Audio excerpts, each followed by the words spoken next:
Kasama natin ngayong gabi ang analyst na si Adrian Dy, better known as Chinoy Hoops fan on Twitter. Adrian, welcome back. Hey, nice to be back. Well, good games today, interesting games. Unang-una yung Battle of Katipunan, laging pinag-uusapan yan every year. No matter how competitive either team is, pinag-aabang talaga yan. Pero ano nakita mo sa Ateneo game today na, would you say na they wanted to give some time as well to the younger guys na knowing na kalaban nila isa sa mga pinakamahinang team sa UAP? Yeah, yung second quarter kasi, Coach Bo basically put in a lineup that included Isaac Lim, Jay Havelosa, he gave 30 Ravenna some minutes, and you know, people say it's because UP is not performing well again.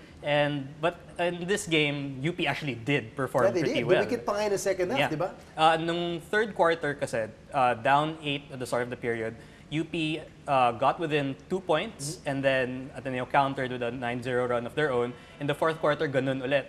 UP closed to within 4 points. Ateneo closed out the game with another big run. Yun na naman. What does it say about Ateneo? 3 straight wins. I don't know kung ito yung inaasahan nila kasi they said at the beginning of the season, marami kaming rookies, rebuilding phase din kami, so not much expectation daw. That's externally what they're saying. Pero how does this help them boost their morale as a young team with a young core led by Kiefer and Coach Bo finally, getting his system really ingrained in the team? I think the important win of those 3 wins was the LaSalle win, because they're the defending champions, they're your arch rivals. It's good to sort of benchmark yourself against that team. But also beating UP and Adamson handily, by the way they did it, it also says that this team is capable of making a Final Four run, which is I think what they want naman. Just to return to the Final Four. I don't think they're predicting championships. So Final Four, I think they'll be happy with that. Para naman sa UP, Coach Ray Madrid did predict or promise 3 wins this season.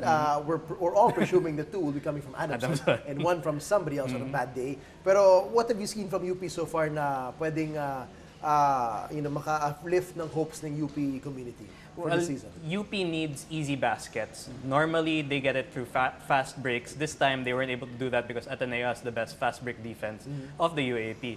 But in this game, they got 19 turnover points. They got 10 second chance points. If they can keep that sort of thing up, and especially in this game, they got a big performance from Mark Urenia, who's a veteran, he's a UAP Juniors MVP. If he can play well, consistently enough for them, that's a big boost for them also. Right, so we'll see. Kailan ba ang Adamson UP?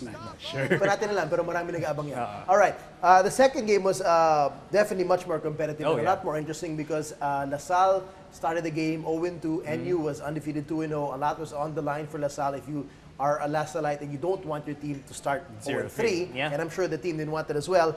Although it didn't look like they played with pressure naman, pero nagbago ng lineup ng konti si Coach Juno. Not out of choice. Probably not out of choice, but he took out Arnold from the starting lineup and he put in Norbert bilang si Tratter at si Sargent. So, ano nakita mo dun sa changes ng rotation kahit paano ni Coach Juno? And of course, syempre, wala na si Thomas Torres because of the fractured foot na malamang 6 weeks daw siya out. Yeah. Well, what you liked about that lineup is Norbert Torres helps them space the floor better than the Arnold Van Opsel starting lineup, because Norbert has that mid-range jumper. And Norbert is the sort of player na he needs the ball, he needs to feel confident about his shot. So they got him going early and they came up with another big early run, humabol ang FEU, but then in the second quarter, they had a big run led na puro big men, Van Opstal, Perkins, Torres, Prince Rivero, and that really changed the game because usually before they start to slow down, the opponent catches up. This time, hindi. They were able to hang on.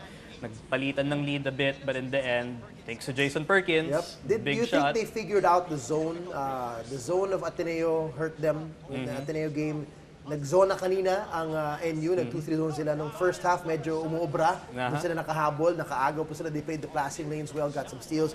But in the second half, they just spaced it out better and were patiently attacking it. Is this a good sign for them na, sige, mag-zone kayo, kaya namin yan? Well, on one hand, nag-zone na sila. And then they shot 0-16 from Yun beyond nga the lang, arc.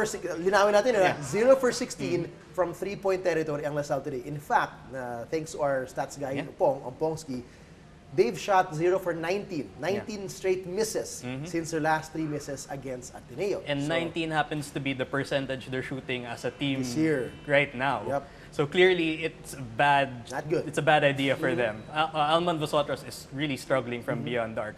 But nung end game of this game, they were really rotating the ball and getting it into the post to Norbert or to Van Opstal. And I think that's the formula naman eh. Like, don't panic in jacket 3. Diba, at the start of the season, everyone was saying, oh, La Salle is the best front court. They do. And they do. On paper, yeah. But when you looked at it in the previous games, they were getting their points mostly from the perimeter as opposed to inside. Right. This game, that was reversed. And that's, I think, obviously what they want. That's why they keep pounding the rock inside. A bit about NU before we go. Competitive game still. Yeah. Probably more competitive than some people may have thought, but Alolino had a bad game. Right. Imagine if he had a decent game. Right. What can you say so far about NU and how Alolino's led them in their 2 wins and how some of the guys stepping up, Rosario and Aroga, playing well? Well, in this game, it's the two bigs kasi. As you mentioned, Aroga and Rosario. Aroga is super athletic. He has a jump shot. He's more of a big wing than a true center. Yeah, compared to Emmanuel Embe na you dump it into the post. This time, Aroga can attack you in transition, can attack you from the perimeter. Same with Rosario. He's also got a jump shot. Learning pain siguro lang for them because Aroga, he missed last season when he was supposed to line up. Rosario wasn't the starred big man as compared to previous seasons. Right. So it's really learning pains. And same with Jello Alolino because it's his team now. So this time siguro, the second round, the result might be different. And take note, this is their first true test of a close game. Right. It's their first 2 wins, tambakan yun. Exactly. And this is the first time that they went down the wire, and it's a test to see who's the new leader or the new go-to guy. So we'll see. Fun games today, and of course, exciting games coming on Sunday. One of which we're looking forward to, I want to see, is La Salle go up against UP. Right. That should be fun as well. Adrian, thanks so much. We'll see No you again. problem. Salamat, salamat.